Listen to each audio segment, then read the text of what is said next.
السلام عليكم. كنتمنى تكونوا بخير وعلى خير وبصحة جيدة ان شاء الله. المهم هاد القصة ديال اليوم ان شاء الله غادي تكون بنينة وعندها طعم خاص. المهم هاد القصة راه معني بها انا، معني بها انت وانتي، احنا كاملين معنيين بها.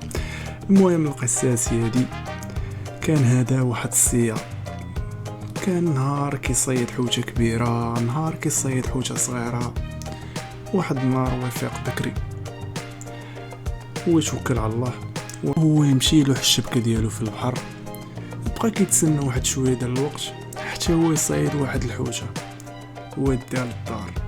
المهم غير داها للدار، عطاها للمرا ديالو، بدات كتنقي فيها بحال هكا، شويه كتقلب ليها في هذيك الكرش ديالها والامعاء ديالها حتى كتلقى واحد اللؤلؤه.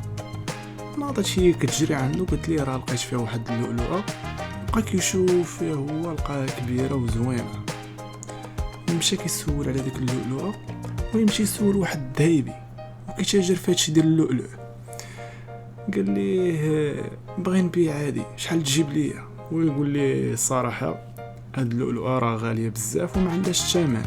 قال لي سير عند الباشا هو يقدر يعطيك فيها شي ثمن.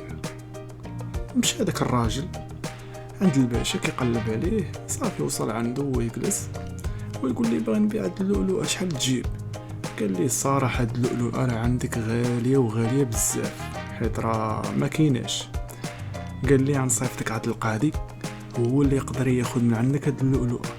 صافي غير مشى عند القاضي بحال هكا ويبدا كيشوف فيها القاضي ويقول له هاد اللؤلؤه راه ما كاينش بحالها كاع. قال لي المهم غنعطيك واحد الخيار، ادخل الخزينه ديالي وتاخذ فيها 6 ديال السوايع، اي حاجه هزيتيها في هذيك 6 سوايع حلال عليك. قال لي لا الشريف راه 6 سوايع بزاف عليا، عطيني غير 2 سوايع. قال لي 6 هي 6. صافي هذاك السيد شاف حشايه وهو يدخل لهاديك الخزينه، غير دخل لهاديك الخزينه وهو يتصدم بهذاك المنظر اللي شاف الذهب، شاف سناسل، شاف بزاف ديال الانواع ديال الذهب والمجوهرات في هذيك البيت الاول. دخل البيت الثاني وهو يلقى فيه انواع ديال الحرير ديال احسن الفراش اللي كاينين في هذيك البلاصه، شي حاجه اللي زوينه بزاف. دخل البيت الثالث تلقى عامر غير ماكله، اللي حطيتي عليها فمك تلقاه في هذاك البيت. الراجل شنو قال عندي 6 ديال السوايع، غادي نمشي ناكل هي الاولى نشبع كرشي باش هذيك 4 السوايع اللي باقا ليا نجمع فيها الدب بزاف. صافي غير دخل بقى كياكل، هادي تنفع هادي الضر، هادي تنفع هادي الضر، ويشبع مزيان.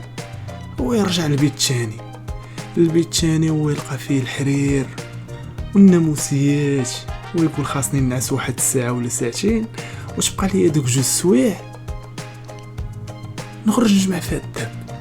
صافي غير دخل بحال هكا ينعس وهو يبقى ناعس ما فاقش، وما يجيو عنده العساسه. وما يبداو يدقوا عليه، انا ودا الشريف راه 6 ديال السوايع ديالك سالات. وقال لهم انا راه ما خديتش والو من هذاك الشيء اللي قلتوا لي خود. قالوا لي عطيناك 6 ديال السوايع، صافي خرج. المهم العبره ديال القصه الاخوان هو ان هذوك اللؤلؤ هو الروح ديالك، كاع ما كتقدر بثمن كاع، وما كيتباع ما كيتشرى. والحاجه الثانيه هو هذاك الذهب هي الدنيا. شوف انت اش خديتي منها، واش خديتي منها شي حاجه مزيانه اللي غادي تنفعك في الاخره ديالك، ولا خديتي منها غير الحاجه الخايبه. والحاجه الثالثه هو هذاك الفراش هو الغفله. تقدر تكون غير غادي حتى تقبض الروح ديالك، يعني ما تعرف امتى حنا غادي نمشيو، حتى شي واحد معانا من الروح ديالو نديروها غير زوينه وما نخافوا من حتى شي حاجه. والحاجه الرابعه هي وهذاك البيت اللي فيه الماكله، هذيك الاعمال ديالك، حيت الاعمال ديالك اللي غادا توقف معك، الاعمال ديالك اللي غادي تكون معك في القبر، الاعمال ديالك اللي غتحط لك الكتاب ديالك يا على اليمين ديالك يا على الشمال ديالك.